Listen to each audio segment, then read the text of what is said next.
Tell us a little bit about what you saw and being able to relay that message to Cora when you watched Kimbrel pitch and kind of help out so he wasn't tipping his pitches. So tipping pitches, we hear about it all the time. People at home understand what tipping pitches is all about. It's amazing. And that's remarkable. Alex, I'm looking at a picture that could honestly change our future. Mm-hmm. I think you probably know what this picture is. I think many of the listeners have probably seen this picture as well.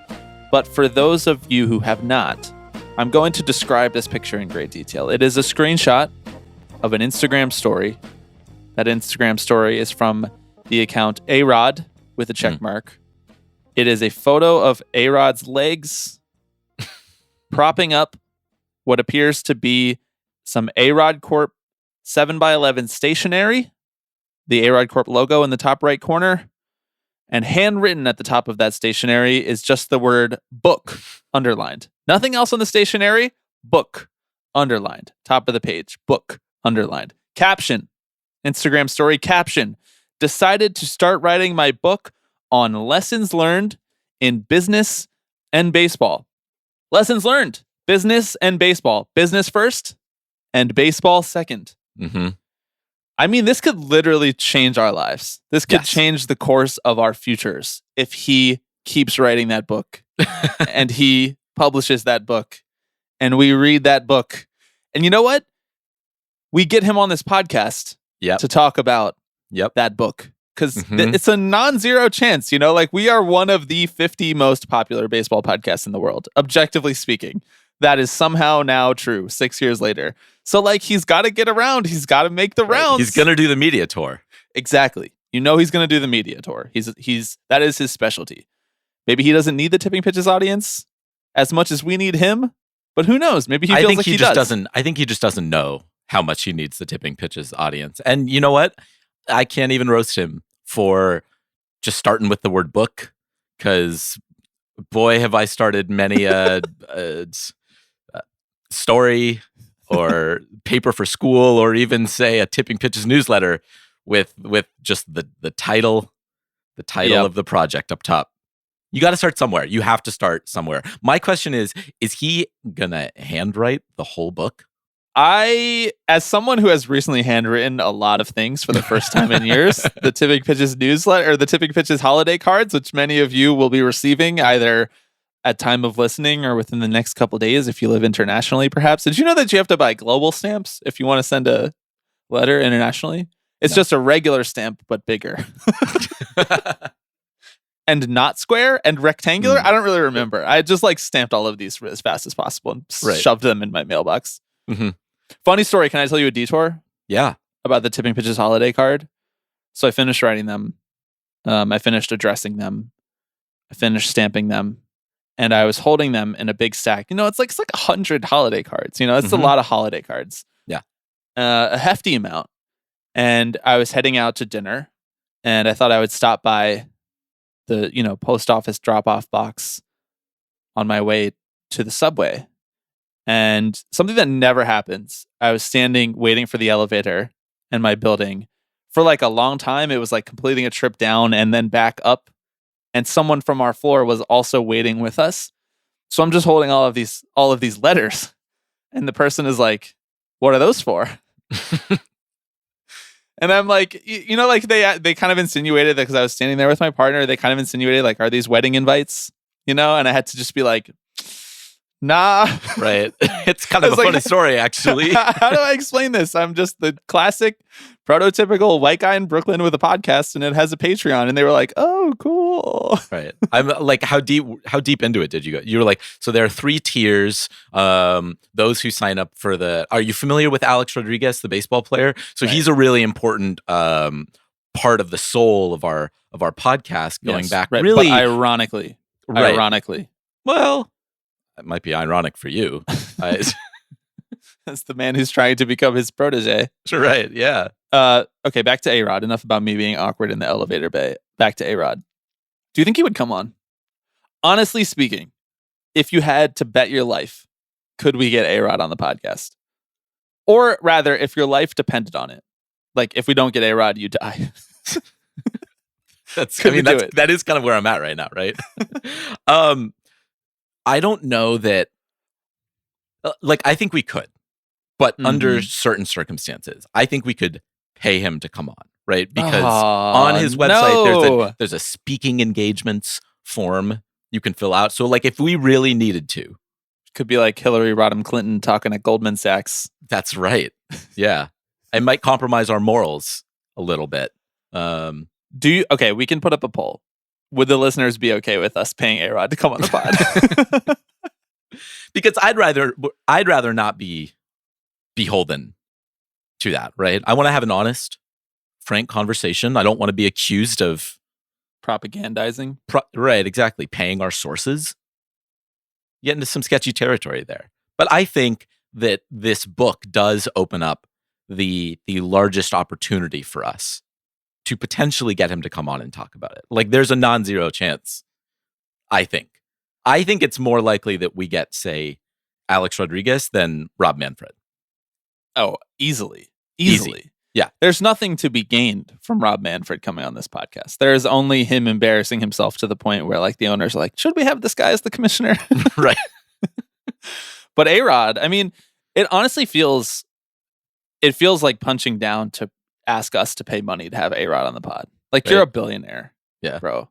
Maybe not actually. Well, you're like on your way to becoming a billionaire. You're a several hundred millionaire, according to yourself.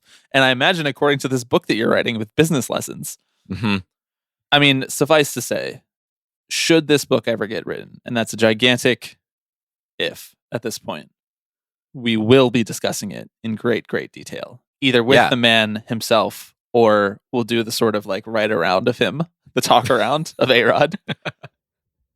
Yeah, it might be reason enough for us to finally launch the Tipping Pitches Book Club, which an idea that's been, I think, bandied around before, but and was supposed to kind of be part of this here episode that you're listening to right now with Evan Drellick and his book Winning Fixes Everything. But at time of recording, it kind of seems like Evan might not be able to come on the pod this week. So you guys know about as much as I do on that front.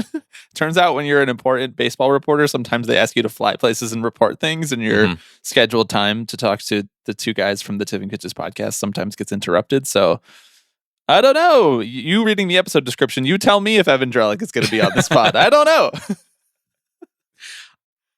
I got to say, if he blew us off to go write a story about like the bigger bases, I'm gonna be a little mad. I'm gonna be a little bit mad. Well, fortunately, I think that we can confirm that the thing that he blew us off for was to go report on minor league unionization bargaining, which, yeah, fine. If there's one thing that you're going to use as an excuse to pull off the Tipping Pitches podcast, you've kind of found the one thing. Exactly.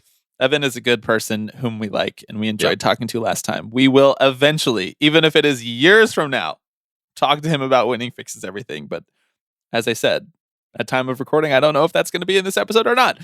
What will be in this episode is a bit of a grab bag of news from the last week, owner-related news, some baseball-related news. I don't know if you remember what that's like. No, I watched. I had it on my TV the other day, and it was like the part where they like get on the field, and then like one team is on one side, and the other team is like batting, and they and they're all wearing the ball, like really cute uniforms. try to hit the ball. That's interesting that we have to remember how to talk about that. And then we'll do a couple listener questions at the end if we have time for them. But before we do all of that, I am Bobby Wagner. I am Alex Baisley. And you are listening to Tipping Pitches.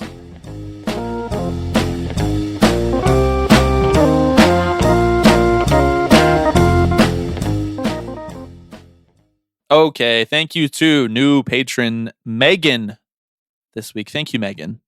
I love when there's only one patron who signs up. It just feels so personal, Thanks, Megan. No one else to thank this week except you. You did it.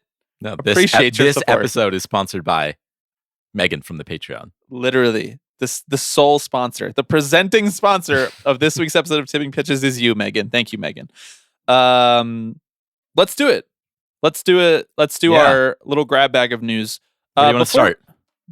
Here's where I want to start. I want to tell the Tipping Pitches listeners what they can expect in the month of March from the Tipping Pitches podcast. Does that sound good to you? That sounds great. I'm curious to hear what we're doing in the month of March too. So this is perfect. This is the only time I ever get to talk to you nowadays. You're so busy becoming A-Rod's protege that on mic is the only way for me to plan with you. So here we go. On March 6th, I'm just going to read straight from the planning doc. TBD for the first half, and then we're going to talk about the Tipping Pitches Patreon annual survey results for the second half. That is a survey that we released, almost like the GM survey of all of the Tipping Pitches patrons from the Slack, to answer various questions. We're going to talk about that and how it relates to how we've been consuming baseball for the last year and will be consuming baseball for the next year. That is on March 6th. March 13th, special secret new fun idea, which I hope can be another annual podcast that we do. March 20th, the Tipping Pitches 2023 banned topics. March 27th, the Tipping Pitches 2023 all gift draft. And then on April 3rd, baseball is back. Baseball's fucking back, baby. So I imagine we'll be talking about how, I don't know, like 13 players on the Mets are already on the injured list. Right. How the A's are already out of contention for the AL West. I saw them win their first and last game of the year yesterday. Who, the Mets? The A's. What do you mean first and last game of the year? Well, they won yesterday. Oh. So that was their first and only win for the 2023 season. I don't have high hopes at the moment. I'll say that. Okay. I will also add that I would appreciate if their spring training jerseys had player names on the back of them, because I don't know who's playing for the A's at the moment. That just feels like a public service announcement for any spring training team. Like, it's not just, as much as I know the babies on the New York Mets, I don't expect every fan to know the babies on their own team. It helps when you got Brett Beatty, knocking 2-run bombs. Third baseman of the future. Let's go. Literal baby, literal child. You know who's not the third baseman of the future for the New York Mets, who for years and years and years I kind of like, lit prayer circle candles hoping that he might be? That's Manny Machado, who's going to finish his career in San Diego, most likely. That's right. Good for him. 11-year, $350 million extension. That is on top of the $150 million that he has already made playing for the San Diego Padres. Manny Machado, good baseball player. Mm-hmm. Good agent. The kind of player you'd back a dump truck of money up to and say, here you go, which is exactly what the Padres did. Is this big news to you? Like, once upon a time, we spent months talking about where Manny Machado and Bryce Harper would end up signing. And now those guys are just kind of like there for the rest of their careers. Mm-hmm. I guess to me, it's big news in the sense that whatever is happening in San Diego must be for the long haul. If they're just handing out 11-year contracts to Bogarts and Machado and Tatis, and like, they clearly think that what they're building is sustainable. Yeah. Despite what the rest of the industry feels, despite what a lot of media feel, despite what a lot of weirdo fans feel, what they're doing is sustainable. And so for our purposes, I feel like getting all of your stars to agree to long-term deals is like a pretty notable trend for a team that has completely reversed their fortunes in the last 5 years. It's certainly big news for us because it's a testament to the fact that you can turn your fortunes around, like you mentioned. Kind of just by deciding you would like to turn your fortunes around. And I think the kind of narrative around it has been really instructive as well. Like, I'm glad we are talking about the Padres. I'm glad that owners are coming out and saying this is unsustainable, like whatever. Like, good, let's air the dirty laundry. And I'm glad, frankly, that Peter Seidler is also not backing down, right? Because this is his opportunity to really stake his claim and say, we're in this for the long haul, right? And that is really important to fans. And he's answered questions, as many owners have done this spring training. And there was one of his answers that really sort of stood out to me, because he was asked about the risks around spending all this money, giving out these extensions. And he responded, when we talk about risk, there's a risk to doing nothing. And we've chosen to really focus on the players, and what spawned out of that is this amazing relationship between our players and fans. And I just really appreciated that framing, because he's right that there's a huge risk to spinning your wheels for years and years and years on end, not really knowing the damage you're doing to the relationship with your fans. And we've seen this with a guy like Bob Nutting, who right on cue is crying poor, right? I think we often talk about these things like payroll and extensions in terms of, well, the more you spend, the more risk there is, right? The more years you're locking in, the more risk there is that the player might fall off a cliff. But there's a huge risk to not being competitive, right? It may not be reflected in your bottom line at the end of the year, right? We know that actually being competitive does not mean so much when it comes to bringing in profits, but there's a lot of intangibles that you do really risk when you sort of wave the white flag to your fans. And I really appreciate Seidler coming out and saying that, and saying that's not going to be us. Yeah. No matter what sustainability looks like, we can't do this for the long term. You know what's interesting to me about what the Padres are doing is that it's kind of a rejection of Rob Manfred and One Baseball. You know, they're kind of like, what they're doing is committing to spending big money on payroll so that they can get fans to come to the ballpark and make that their main business, which feels like so stupid to say because that is what baseball's main business was for like 95 years, you know, until regional sports networks came into play, until national cable deals came into play, until the advent of television and streaming and everything that has completely reoriented what Major League Baseball's main profit source is. So on one hand, while we have a guy like Rob Manfred going out in front of any microphone in the tri-state area trying to talk about how he's trying to centralize baseball's revenue, what Peter Seidler and the Padres are doing are like, okay, you guys might be wanting to centralize your revenue over there, but we think that it's still pretty damn valuable to get people to come to the ballpark every day. Mm-hmm. And when you don't do that, then you start to get yourself into John Fisher territory. You start to get yourself into Oakland A's territory, Bob Nutting territory. Now, it's different because like the A's and Oakland sports specifically, like those have been really, Oakland sports have been drained a lot in like the last decade or so. Just by, you know, pure happenstance of the way that these like stadium deals have expired, and it seems like a lot of teams want to leave that area. The Warriors have gone across the bay to San Francisco. The Raiders have gone all the way to Las Vegas, as the A's have threatened to do.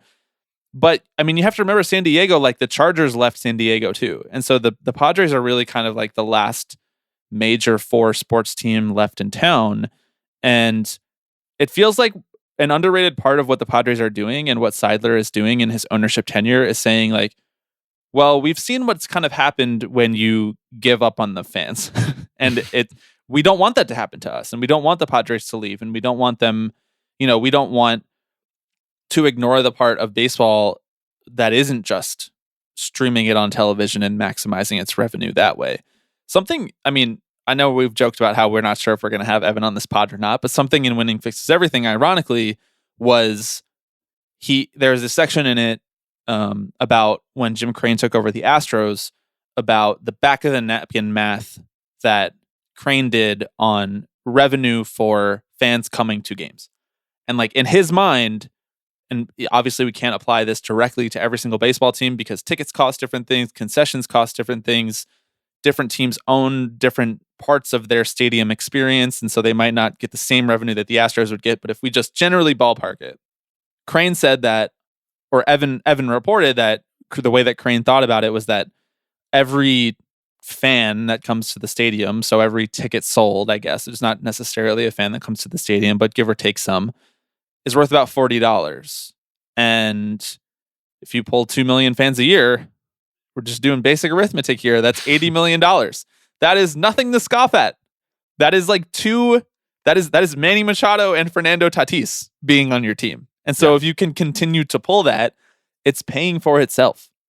And I really love, you know, like far be it from me to hand out like plaudits to AJ Preller or Peter Seidler themselves for like doing things that seem incredibly obvious, but I kind of really love like what the Padres have done with transforming their in-person experience. It's kind of like bedlam there, and they sell out a lot of games. Yeah, in a city where like San Diego is a beautiful city, a city that people who live there really love. Definitely attracts like a certain type of idealistic Southern California, like beach oriented person, and is like a really cool place to live with really super cool and unique, vibrant neighborhoods. But I would not say is like on the level of LA or New York in terms of how it's thought of for entertainment. And they've basically just like rebuilt their approach to selling out every night and being a main attraction for people in that city in a way that clearly the Chargers ran away from, and clearly like a team like the A's are trying to run away from in Oakland. And I think a lot of teams that are in medium-sized markets could look at that as a blueprint. I don't think a lot will, but I think a lot could if they were willing. Right, especially the ones that you, like you mentioned, have a sort of void for live sports. I think Seidler realizes that there's a ton of value actually in having that sort of chokehold per se on sports fandom in your city, right? It's not nothing to see a bunch of kids walking around with Tatis and Machado jerseys, right? And they're also doing the marketing for you, right? For your team. I mean, and like you say, the fan experience is electric there, right? So you're not even just going to watch Manny Machado, you're going to sit there and roar with 40,000 chaotic fans and have a fucking blast. Right. And be in the beautiful weather and eat the great food at the park and like walk around the outfield and see why it's unique and see why it's such a beautiful site to be at that park. Like, God, why does it feel so weird to be like, build a cool ballpark and put fun players in it? Like, wasn't that the most obvious thing in the entire world to do for like 90 years? I don't know. Just we've kind of slipped far, far, far away from what obviously makes baseball attractive to people in any whatever market. We've allowed the like new wave sports management people to come in and be like, we need to disrupt. We need to make baseball for the digital age and have that be the thing that sucks up all of the oxygen in this conversation. It's kind of not true. If you still sell out every night and people still want to come to the ballpark and buy jerseys, you're still going to be extremely profitable, as evidenced by the fact that the Padres have now gone from receiving revenue sharing checks to paying revenue sharing checks because they're making so much more revenue. It's pretty much all the evidence you need. Yeah. That winning fixes everything. This is what you're saying. I can neither confirm nor deny whether the Padres will win a World Series. It's not my purview. I don't really care, honestly. Yeah. I think it would be fun. It would be bad if they lost 100 games for the next 5 years, but I don't think that that's going to happen. There's too many teams that are actively trying to do that. Yeah, I know. No, the Overton window on this has shifted so far that, as you say, it feels very radical to say, damn, Padres are signing good players, like franchise cornerstones. Oh, they have 3 of them, and they're maybe trying to lock down a 4th. You imagine if Soto signed, and that I forgot he was on the team. Just your, honestly, if he's on the team, I guess. I forgot. Yeah. I hope he doesn't sign. I'd prefer him to go to an American League team that's not the New York Yankees. Well, sure. If I had my druthers. I say, you know who's really sick in the head? Mets fans.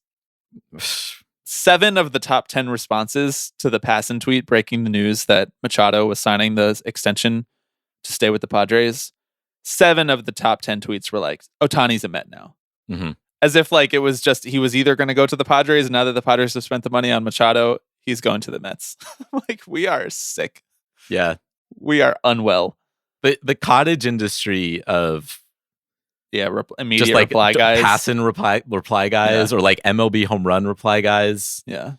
I have to announce respect Max it. Scherzer retiring or something like like just respond to anything.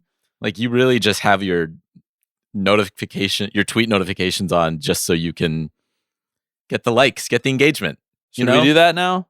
Like, every time Passan breaks a story, just like announce Artie Moreno to prison. Announce John J. Fisher to The Hague. How quickly do you think he starts hiding our replies if we do that? I think he might already hide our replies. That's probably true. Although we don't reply to him often. Yeah, it's more of a. I know he sees what we're saying. Yeah. I know he's name searching. Oh, he name searches. I think he admits as much. Well, I feel like, we could create bots that would reply to Passan, except for the fact that now it costs like $400 a month to use the Twitter API. Mm-hmm. And that's like, we don't have enough Patreon funds to cover something that stupid. I don't think so. No, I'd much rather pay A-Rod for a speaking appearance. Oh, yeah. That's called correct appropriation of funds. Mm-hmm. Yeah, there's a value add there. Exactly. That's an asset, not a liability. That's right. Twitter API, liability. Paying A-Rod to come on your pod, asset. Alex, some news with the Oakland Athletics. Can you guess what this news is about? It's about the stadium. That's crazy. What? Yeah, it's about whether or not the Oakland A's are going to stay in Oakland. Have you heard anything about this story? I might need more details. I can fill you in. Okay. They might stay or they might leave. That's what we know so far. And what we're going to know in the near future is that they might stay or they might leave. Damn. That it could be either one. That's crazy. You know the song Should I Stay or Should I Go? Familiar with it.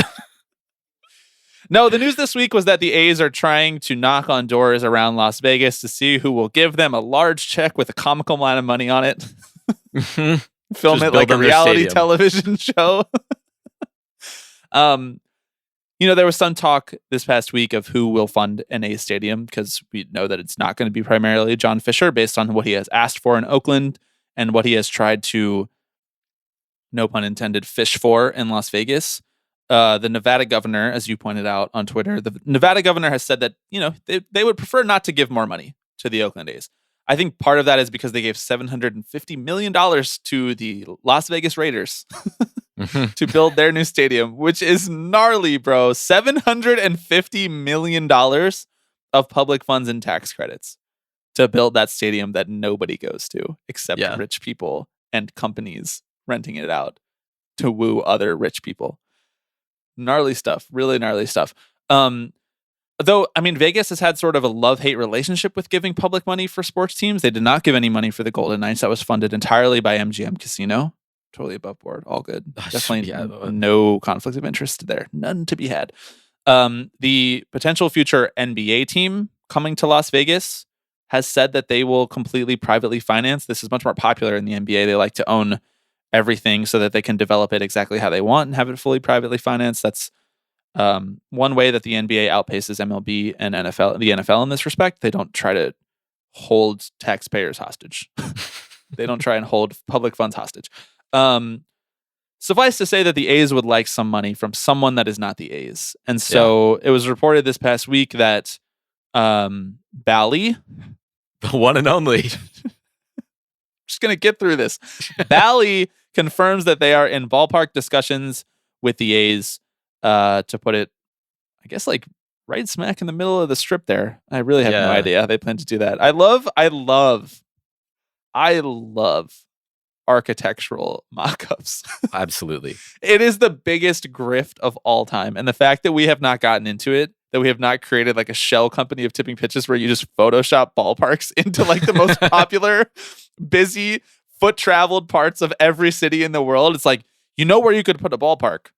The Champs-Élysées in Paris. Right. That's exactly. where the Yankees could play. Like, look at this mock-up. This is amazing. I know. They're like, look, if you just raise like 20,000 units of housing right here, yes, you could put a ballpark right there. If you put a small nuclear bomb in the middle of the Duomo in Florence and blow up the Duomo, you could put the Mets there. Right. There'd be plenty of space for parking too. Right. And you could get a little panino right after on your way out of the game. Think about how much that would do for the little sandwich shops of Florence. You're thinking outside the box. I'm just saying, no one's talked about this before. No one has talked about this. And I think it's worth more consideration playing baseball at the Duomo. Once again, baseball stadium on international waters on an aircraft carrier. I don't know why no one has thought of this. This is genius. You don't have to follow any laws.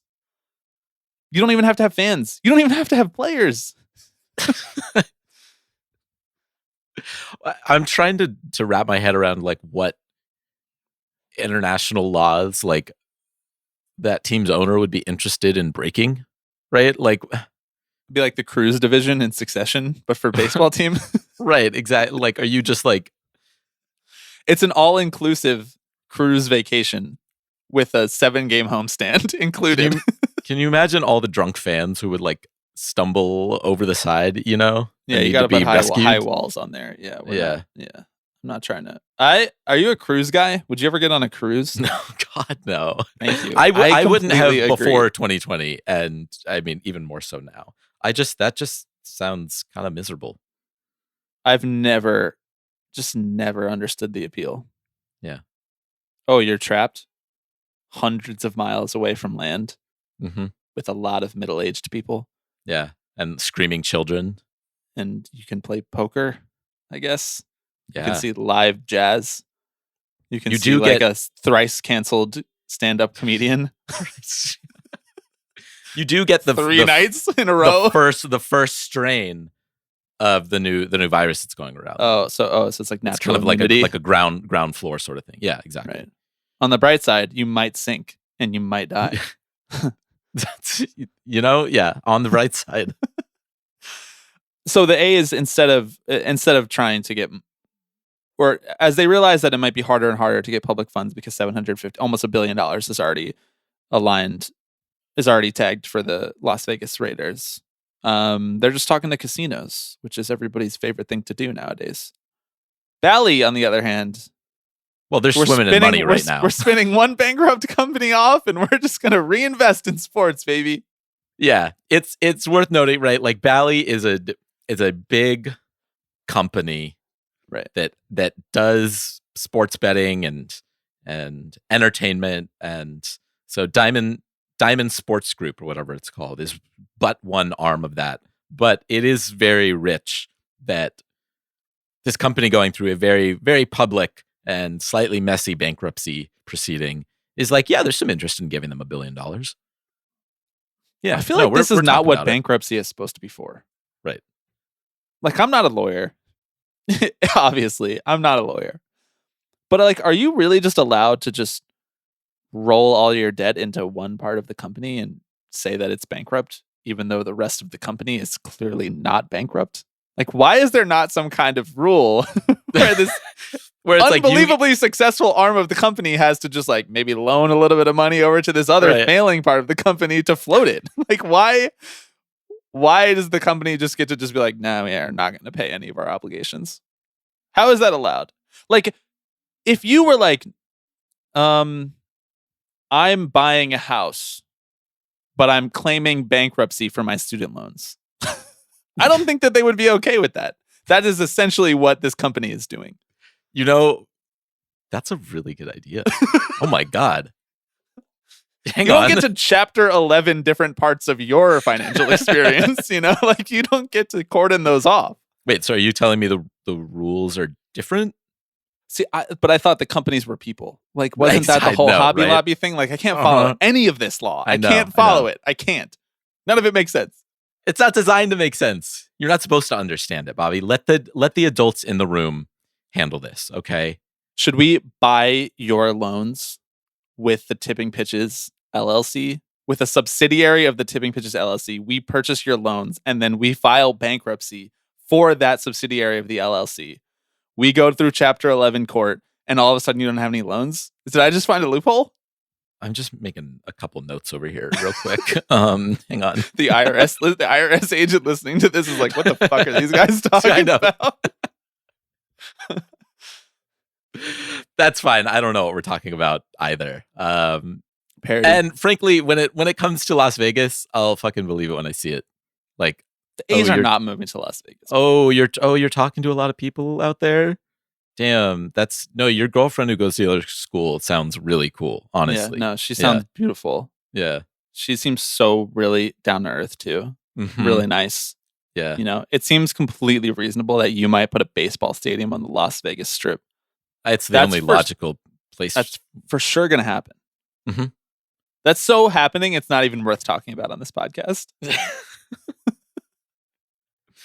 Oh, it's so dumb, man. I'm just tired of it. I don't care. should you stay or should you go? Just shit or get off the pot. Like, I agree. You felt this way for like 9 months. Okay, let's move on. From one of baseball's worst owners to another one who gives him a run for his money. Let's talk about Bob Nutting. Hell yeah. Bob Nutting, Pittsburgh Pirates owner Bob Nutting, whose net worth was estimated by the Los Angeles Times to exceed $1 billion as of 2020. This is from CBS Sports. Is making it known that he's not a fan of Major League Baseball's economic structure or its collective bargaining agreement with the MLB Players Association. Quote, this was on February 25th, so just a day before we are recording this podcast. There's no question the CBA contained several things that were not good for the Pirates and very few things that were excellent for us. He noted that he did vote for the CBA rather than casting a protest vote against ratification because losing the 2022 season would have been bad for both the league and the city. That's really big of him. It's just a really nice world that we can live in, where some billionaires are willing to put their own needs aside and vote for a CBA that just flat out doesn't work for him at all. Yeah. That he's not getting anything from it. He's not getting revenue sharing. He's not getting national cable deals. He's not getting a share of playoff revenue. He's not getting expanded playoffs. He's not getting any of that. Yet he voted anyway. He practically donated his entire net worth in this past CBA. But you know what? He's not going to sell the team. He's going to stick it out. Yeah. Because someone might take over this team. Because somebody might take over this team and make them worse. Right. And run it into the ground. Exactly.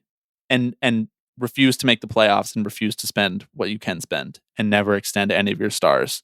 Someone has to take on the burden of not signing Brian Reynolds, right? And frankly, Bob Nutting is shielding another billionaire from having to make that tough call.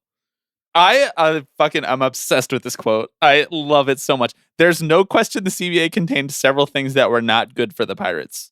Just no mention of what any of those things are. What? Which things aren't good for the Pirates? What in the CBA is bad for the Pirates? What you want to be in the CBA, which is you get all of the money. Right. You should put something in the CBA where the players don't get any money. That's what the Pirates want. Mm-hmm. They should have expressly written into the CBA that Brian Reynolds had to take that $80 million deal. It just names one player. Brian Reynolds, take the 7-year, $80 million extension. That's what should have been in the CBA, according to Bob Nutting. What else should have been in the CBA, according to Bob Nutting, Alex? Well, I think no more sell the team shirts, right? You're not allowed to wear those anymore, frankly. Right. For fear of duping him. Exactly. He's been had once, and he won't be had again. Well, and every owner's dream, fans not being allowed to criticize their moves anymore, right? I think that's a big one. That's something actually that fellow troubled billionaire John Henry spoke about at the spring training, discussing the quote unquote false narratives going around the team, right? Rejecting the notion that he was booed. I hate when there's false narratives around my team. It's the worst, right? It's the worst when there's false narratives. That's the worst. I mean, it's crazy. It's bad enough when there's narratives, but false narratives, come on. I mean, it's just absolutely like what are we doing here? Is that still allowed in 2023? No. What Bob Nutting really needed was a 30-team playoff. Hey, we're gonna be in the playoffs this year. Oh, I love this because I love when serendipity strikes and there's an owner who's like explicitly showing how delusional he is while all of the owners are kind of showing how delusional they are. There was side-by-side tweets in my tweet notifications from potentially not part of this podcast, Evan Trellick and Jeff Passan. Evan tweeted about how during they're negotiating the minor league CBA, which sure, I didn't know that was happening. No news on that. Probably not a good sign that we're not hearing that much about how the negotiations are going. Probably means that they're just kind of like hammering out the easiest path of least resistance. Otherwise, you'd kind of be hearing about like them making a stink, or like there'd be reporters talking about how it's not going well or whatever. I don't know. There's been very little in the way of like a war of words. Yeah, conflict is usually better for the labor side when you hear about it. Like, that means that they're actually fighting for something legit. Anyway, hopefully that they're just like getting the easy stuff out of the way first, and there'll be more news on that front when the big fights are actually happening. But Evan said that MLB proposed during minor league CBA negotiations that they would have the capability of cutting jobs, meaning that they could reduce roster sizes and domestic reserve lists whenever they wanted to. That's just, I don't know why they would think that they could do that. Mm-hmm. At the same time that Tony Clark, during a conversation about the Economic Reform Committee, basically said what we said on the podcast last week, which is that this is MLB owners' way of floating that they want a salary cap. And Tony Clark said, we're never going to agree to a cap. Let me start there. We don't have a cap. We're not going to agree to a cap. So I'm glad that we had all of this 48 hours of discussion about the Economic Reform Committee. And we could all clear out of the way and talk about what they wanted to talk about and how mad they were at Steve Cohen, just for Tony Clark to be like, I don't know what they're talking about. This is not happening. I also appreciated his use of the word, we still believe in a market-based system, because you gotta use their tools against them. Oh, hey, that free market you love so much, it's right here. It's right here in front of you. That's interesting that all of a sudden you're such a fan of rules and regulations, right? Because this is how most owners made their money, was through the invisible hand of the moving the market. They've been very lucky. The invisible hand has been very kind to them. It has, yeah. Okay, final grab bag topic before we answer a couple listener questions. And before we do or don't talk to Evan Drellick, I'm just going to keep this bit going and keep it going because we still don't know at this point. We've cited enough of his work in this that it's kind of like we've basically talked with Evan. What if you just pretend to be him for the next 30 minutes? Like, hey, this was really hard to report. Mm-hmm. Can I just read from the book? Quoting it chapter and verse. It was crazy that one time that Jim Crane was doing some back of the napkin map about how much money a fan is. It was crazy that one time that Ken Rosenthal called me and we decided to report this story. Mm-hmm. And here's what Ken said. Final thing this week. Rays reliever Ryan Thompson did a little bit of a thread, actually, a long thread on Twitter about his thoughts and concerns over arbitration, salary arbitration, which did not materially change in this most recent CBA. The Players Union tried to get 1 year of pre-arbitration team control knocked off and to have every player hit arbitration after 2 years, which is how the system was initially structured. The owners did not go for that. The players dropped that proposal relatively early on in the process in favor of focusing on some other things, including raising the luxury tax numbers more significantly than owners wanted to. I think, we'll put the link in the description to Thompson's thread. I think the largest takeaway was, or rather why so many people thought it was revealing, was how disingenuous some of the arguing against Ryan Thompson felt when he laid it out in his thread.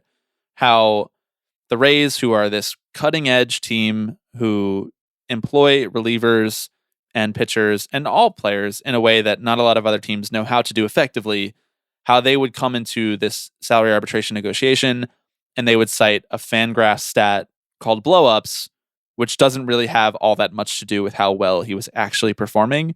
It's kind of like a picked and chosen sample of this very narrow stat, which qualitatively might seem more negative because of its name, because it's called blow-ups, to an arbitrator who doesn't know that much about baseball. And Thompson does a really good job of laying out him and his agent side of him and his agent and the Players Union side of why he felt like he should make X in comparison to other relievers who had made similar amounts. This is how arbitration works. You compare yourself to what previous players have made in winning their arbitration cases. It's an illuminating thread, but I will say I felt like people thought it was more surprising than it actually should be at this point. Like, I feel like we should know most of this stuff about arbitration. Right. I mean, I know we talked to Jerry Blevins about more or less the same thing that Ryan Thompson is outlining here last year on the podcast during the lockout. But I think that I'm always surprised when this idea comes into the discourse that owners should just agree to what the player wants because it'll save them the trouble of pissing the player off. And I'm like, don't we realize that that pissing the player off is the point? Like that winning every fight is the entire purpose of their existence. Right. Because if owners just made the obvious logical choice as to how things could work smoothly and fairly in the system, well, then they wouldn't be owners. they wouldn't exist. We'd just have 30 Peter Seidlers, and not to say that Peter Seidler doesn't try to fight and win arbitration cases. All owners try to do that. But we would have 30 owners who were making obvious win now moves and not quite concerned about saving as much money. Right? No, you're spot on. I mean, owners have gamed arbitration to work in their favor to the point where it is both not a very effective system in actually outlining the value of a player and is the only thing that is actually getting a lot of players paid close to what they deserve, right? Major League Baseball wants to get rid of salary arbitration and just create a system that would aggregate and pay out money just based on a set of determining factors. I don't even know what that would look like, but Mark Normandin actually points this out in his newsletter that the fact that Major League Baseball is fighting so hard to get rid of arbitration is probably proof enough that like it's still serving some of the purpose that it's designed to. And this right here is at the very core of that, right? I mean, this thread comes on the heels of Corbin Burns talking very frankly about his arbitration fight, right? And Corbin Burns. That's Come right. on the pod, brother. And talking about how, that relationship is really changed after you go through something like that, because it's not even learning what the organization really thinks of you, because this is not what they think of you, right? They don't think that you're a bad reliever, but it does behoove them to make that case for a couple hours in January, right? Like this is just the formalized lying. Right. Their favorite thing to do, which is lie about how much money they have and are willing or able to give to players. Right.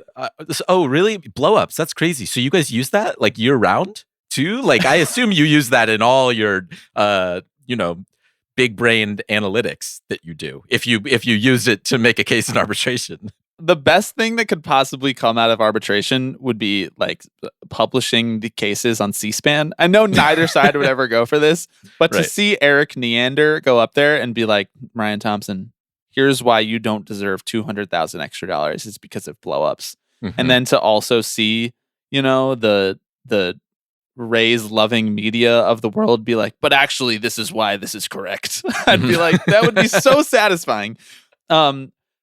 In order of what owners want. Well, no free agency at all. That's number one. Aside from that, is no arbitration whatsoever. To replace arbitration with some sort of sanded down formula that in the aggregate is more pro owner than arbitration is, because there are no outside determining factors. It is just cold hard. Did you do X? And we will not back down from X, knowing that it will save us more money in the long run. Next best thing after that is the current version of arbitration, which is honestly trying to just deceive arbitrators. Hoping that over time you can deceive them more because you're willing to stoop lower than players are willing to stoop in the hearing, frankly. And that is like the compromise version, and that's why it's still in the collective bargaining agreement. And then below that entirely is just like what they really don't want is to give back years of arbitration, to give more years of arbitration within that 6 years of team control. And so they will do anything not to do that. I think that we underrate the fact that they wish that they could get rid of arbitration entirely. Mm-hmm. And looking at it through that lens helps you understand why they would go to arbitration hearings at all. Because if they just settle on every single one, well, then it sort of undercuts their argument that they don't think that there should be salary arbitration every 6 Right. years when they go and try to make that argument. Right. So, Well, they also then set up a precedent for themselves that they're not interested in following, which is paying the players the amount of money that they're asking for. yeah. That would be a kind of a slippery slope for them. Something that happens in collective bargaining and negotiations that once you've gone through a collective bargaining and negotiation, you realize you can see this pattern when you watch it play out in other industries is that management always pretends that everything that they do is so hard. Mhm. They're like, it's so hard to hire people. Yeah. It is so hard. You would not believe how, and any other conversation about hiring, well, that's just going to completely derail our business model. Yeah. If we add any other steps into that process, this company is going under tomorrow. And so when I look at arbitration, they act like it. I see teams acting like it is so hard to determine a player's value. And it's so hard to come to an agreement on that value. And if they admitted that it's actually not that hard to come to an agreement on that value, then they would have to admit that the players are worth way more than they're actually getting in arbitration, you know? Right. Like arbitration does a lot of work to kind of prop up this myth that there's this, really small pool of money that's available. And if they pay Ryan Thompson an extra $225,000, they're going to overdraw their bank account. And that can't happen. And they have to keep up that charade. Otherwise, the whole idea of pretending that they're working way harder than they actually are starts to fall apart. Yeah. And this is also the case with the luxury tax too. They have to pretend like it's so hard to stay under that luxury tax. And if they go over it for 2 years in a row, by God, John Henry's going to have to sell Liverpool FC. Mhm. He's going to have to hit it big in the fucking lima beans future or whatever the fuck. Well, I don't think it was lima beans. I know I keep saying lima beans. I think, what was it? Soybean. Corn and soybean. I keep saying lima beans. I don't know why. Frankly, I couldn't tell you the difference really. The charade is the whole point. Yeah. The unbelievably archaic way of defending the fact that what you're doing is trying to suppress salaries above all. You're building in these mechanisms and these structures and these fake arguments and these hurdles that you're imagining out of thin air just so that it doesn't seem like you're saying we don't have the money to pay him, because you do have the money to pay him. You're just relying on these structures. Okay, should we do a couple listener questions real quick and then get out of here? Yeah. Or maybe throw to Evan. Yeah. I feel like at this point, there's no Evan interview happening.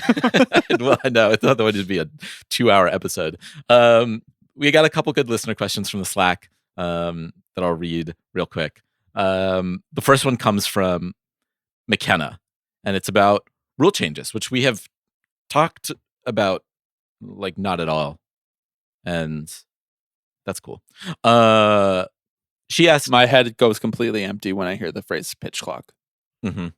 I have nothing to say about it. Yeah, I'm like, no notes. Sure. Nothing. Damn, This you're is not right. That base does look bigger. I am not in support or denial of the pitch clock. I would like to be abstained.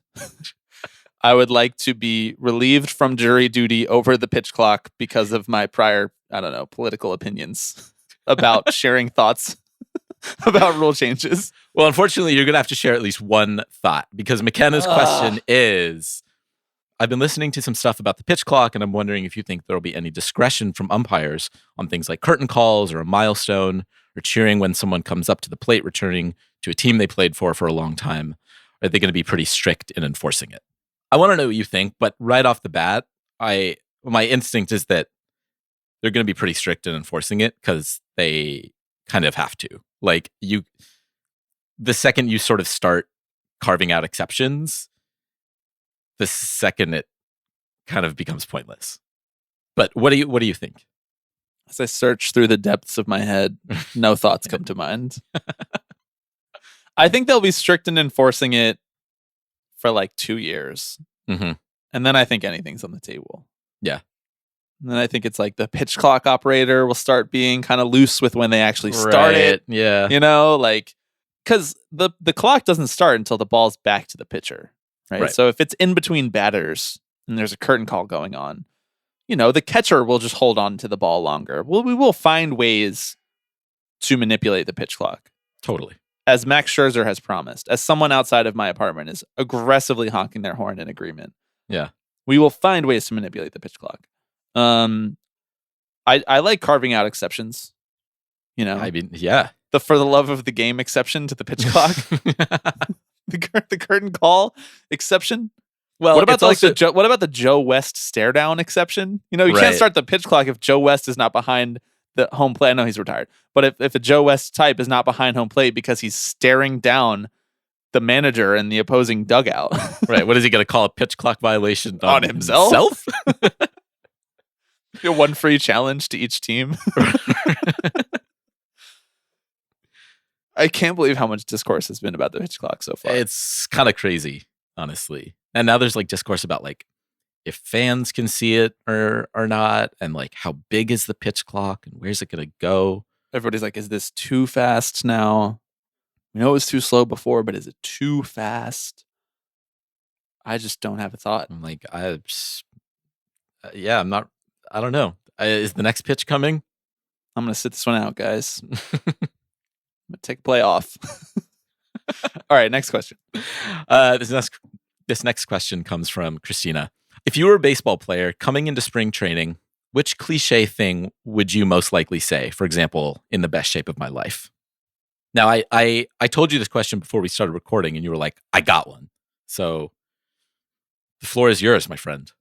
I'd be like, my bulk went really well this offseason. Big bulking guy. I'd be like, I tried a lean bulk, tried to just eat a lot of protein, lean bulk.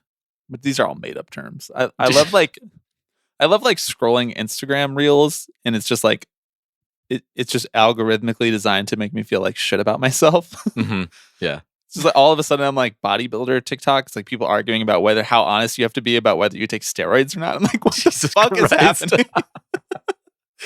But I'd be like, I'd come in and I'd be like, I was eating all off season to try to bulk up, and I'm gonna get lean over the course of spring training and the early parts of the off season, so that I have sustainably built a foundation of muscle mass to last me a whole year. That's good. You really did think about it. I did. I care about this stuff. Yeah, it matters. This is the first time we hear from players in a really long time. I'm all about muscle mass and sustaining your physiology as you get older. Yeah. We gotta be lifting weights, guys. We don't need to be doing 2 hours of cardio every day. We gotta be lifting weights. It's great for you. That's so true. Hit the weight room, Alex. God damn. Come on. We should lift before every episode of this pod. Just turn it into gym bro tipping pitches. Mm-hmm. Can we smoke cigars while we record then? No. Completely negate any workout we've done. Well, A-Rod is really into lifting, and he's always doing pull-ups on his Instagram story, which is great for you. It's really good for building back strength is pull-ups. Uh-huh. But maybe if we turn this into a fitness pod / baseball podcast, that'll make him even more likely. We already care about finance, so it'll make him more likely to come on the pod. Well, what would you say? What would your cliche be? I feel like I'd probably have a few that I rotate through. It'd be a little Scott Borsy. I got to make sure I get one into every single soundbite that I give out, right? So, I think I'd talk about the importance of the veteran presence on the team, having those guys in the locker room is really gonna make a difference. But also, the youth is really gonna provide a spark for us this year. We've also got a really young team in addition to all the veterans. Great group of guys. We got a great group. Hey, you know what? Everyone's 0-0 right now, and we got to focus on doing the little things better. Would you would you pick a book to fake read in the off season? I read The Art of War for December. What if you came in and you were like, plant-based diet? That was my thing this off season. Plant-based diet. Your plant-based diet is just Cheez-Its. Right, exactly. Hershey Technically, Kisses. it grew. It was a part of something that was growing at one Cheez-Its point. are not vegan. Vegetarian. Not a Yeah. plant-based diet. Cheez-Its No. not plant-based. Damn, that's an L for you, dog. Yeah, I know. I think I'd go the other direction. I'd say I'm on like the Jordan Peterson diet, doing all raw meat. My insides fucking hate me. I feel terrible all the time. You're doing this interview while crying. Right? Exactly. I don't know why we ask these athletes to tell us about what they did all off season and whether they feel like they're in good shape or not. What does that have anything to do with their masculinity? Yeah, I just want to throw everyone for a loop. I'll tell a different story every day. I don't care. I like it. Plant-based diet yesterday, meat-based You could do the today. LeBron. You could do the LeBron and be like, I watched Godfather every day this offseason. Right, yeah. Your real answer, if you came back to spring training, to be like, how was your offseason? You'd be like, I got really into like pool kids. Right. They'd be like, what are you talking about? And you'd be like, I've been listening to a lot of new records and comparing them to the stuff that I liked in my youth, Yeah. I thinking a lot about like fifth wave emo lately. Yeah. Like, Evan, are you a fan? Like, Evan, I know you love this stuff. I know. I'll share my playlist with you. I got you. I know the Tipping Pitches pod guys would ask you about what kind of music you're into if you were actually going to be on this episode. Do you think that Tipping Pitches would still exist if one of us was also a baseball player? Yeah, I do. Like it may not be our Tipping Pitches, but like the concept of this podcast, I feel like the mantle would be taken up by someone, right? Interesting thought experiment. Or we'd just be, one of us would give us the peek behind the curtain, tell us how the meat gets made. One time Chuck Klosterman was on The Big Picture, and a typical like Chuck Klosterman hits blunt once, asks a question about how pop culture works, fashion. He goes, he's like, when you're watching a movie, are you imagining that person existing in the real world? Like, what does the actor being in the movie necessitate that the actor in real life doesn't exist in that version of reality? So like The Rock being in Fast and Furious, does that mean there's no The Rock, like WWF star? Right.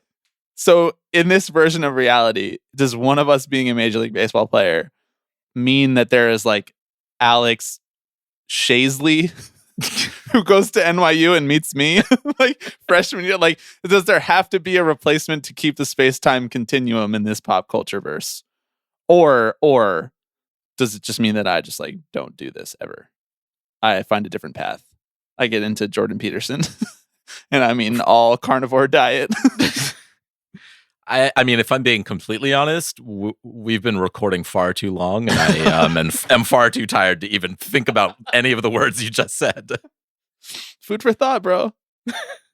Plant-based food for thought. That's right. Great question, Christina. Great question, McKenna. As always, anybody can ask a question to the Tipping Pitches podcast, tippingpitchespod@gmail.com, 785-422-5881 if you would like to call and ask that question in your own dulcet tones.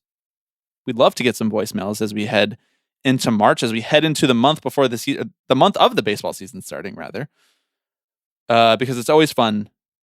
It's always a fun way to end the podcast, is to answer a couple listener questions and really just completely get off the rails. That's like the best way to finish a pod and not know whether it was good or not, is just to just go down some rabbit holes at the end. Just start talking about Jordan Peterson, right? That might be a first for this podcast. Yeah. He's everywhere nowadays. I know. What percentage of baseball players do you think, whether they like or know Jordan Peterson or not, if you put a Jordan Peterson video in front of their face, they'd be like, yeah, that guy knows what he's talking about? A large portion. Like 30%? Higher? Probably higher. I mean, I feel like baseball guys would be more like Rogan guys. Like, I know that those are sort of like two sides of the same coin, but just the presentation of Peterson does not have like the makeup for a baseball guy. He's like wearing tweed, sitting in a chair, like in an empty room. I never really, under every video that I come to with him, it's like, how did he get here? Why is he talking about this subject? Doesn't Syndergaard read Jordan Peterson? Didn't he post him on his like Instagram story at one point? Yeah, and I think he like read his book as like part of his like I eat meat and sit in an ice bath and read books persona. Right. Yeah, I think what I realized is I would just be Noah Syndergaard at spring training. Wow, you got a lot of work to do. I know. I got to bulk is what I got to do. You got to bulk and you got to bring that hairline back a couple inches, brother. Yep, exactly. Good luck to Noah with the Los Angeles Dodgers. He's probably going to throw like 97 and have like a 2.70 ERA this year, but whatever. That's for future conversations. Thank you to everybody for listening. Patreon.com/tipping pitches, 3 different tiers, $5, $7, and $12. If you so choose to check that out, a lot of really fun stuff that I'm looking forward to in March as we head towards this new baseball season. And I hope that you will share this podcast with someone as we get back into the mood for baseball. If not, that's okay too. Thank you for listening anyway, and we will be back next week. Should I stay or should I go now? Should I stay or should I go now? Hello, everybody. I'm Alex Rodriguez. Tipping pitches. Tipping pitches. This is the one that I love the most. Tipping pitches. So we'll see you next week. See ya!